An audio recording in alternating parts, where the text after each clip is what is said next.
တော့ချင်းမိုင်မှာစုံတာပေါ့နော်ချင်းမိုင်မှာစုံတာဆိုတော့ဒီဆက်စဖုန်းရဲ့ဟို face ကလည်းသူကလည်း Bangkok မှာနေတယ်သူကလည်းSilver Throne ကနေပြီး Master ပြီးပြီးတော့သူကလည်းချင်းမိုင်ရောက်တယ်နော်ဟိုဘာကလည်းဟိုကပြန်သူချင်းမိုင်ရောက်လာတဲ့ခါကျတော့ကျွန်တော်တို့စုံမှုကြတယ်စုံကြတဲ့ခါကျတော့အဲ့ဒါဆိုဘာတွေလုပ်လို့ရလဲဘာတွေလုပ်လို့ရလဲကျွန်တော်တွေ့ကြအဲ့အချိန်မှာကျွန်တော်စဉ်းစားတယ်ကျွန်တော်တို့ကြပြရှိတယ်ကျွန်တော်တို့ moral ကြပြရေးရှိတယ်နော်ဒီတဲ့ခါကျတော့အဲ့ဒီကျွန်တော်တို့အဲ့ဆိုရင်ကျွန်တော်တို့ပေါင်းပြီးတော့ပေါ့နော်ဒီလိုမျိုးရှိရဲ့ဘာတွေ contribute လုပ်နိုင်တယ်ပေါ့ငါတို့ဘက်ကပေါ့နော်ဒီလူဖွဲ့စီပေါ့ဆိုတော့အဓိကတော့ဒီဘိုးရဒီကကလေးတွေတောင်းဖွင့်နေရပြီဖြစ်တယ်အဲ့ခါကျတော့ဒီ solution ကလေးတွေရဲ့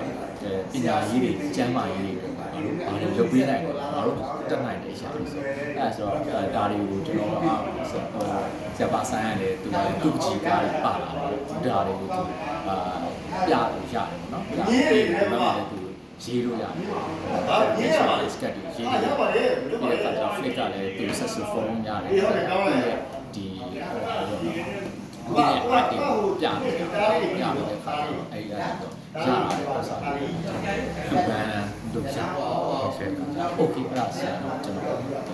စီစဉ်တယ်ပေါ့နော်စီစဉ်တယ်ဆိုတဲ့ခါကျတော့ဒီကျွန်တော်တို့လဲဆောက်မှာကကျွန်တော်တို့ဒီမြန်မာ community ရဲ့များတယ်ပေါ့နော်များတဲ့ခါကျတော့အဲ့ဆိုတော့ဒီ art တွေလည်းပြချင်တယ်ကျွန်တော်ဒီမဲဆောက်မှာဒီပေါ်လာတိုင်းcontact လုပ်ပြီးတော့ဒီ online gallery နဲ့ကျွန်တော်ချိတ်ဆက်ပြီးနောက်တော့ပြကြတော့နော်ဟုတ်ကဲ့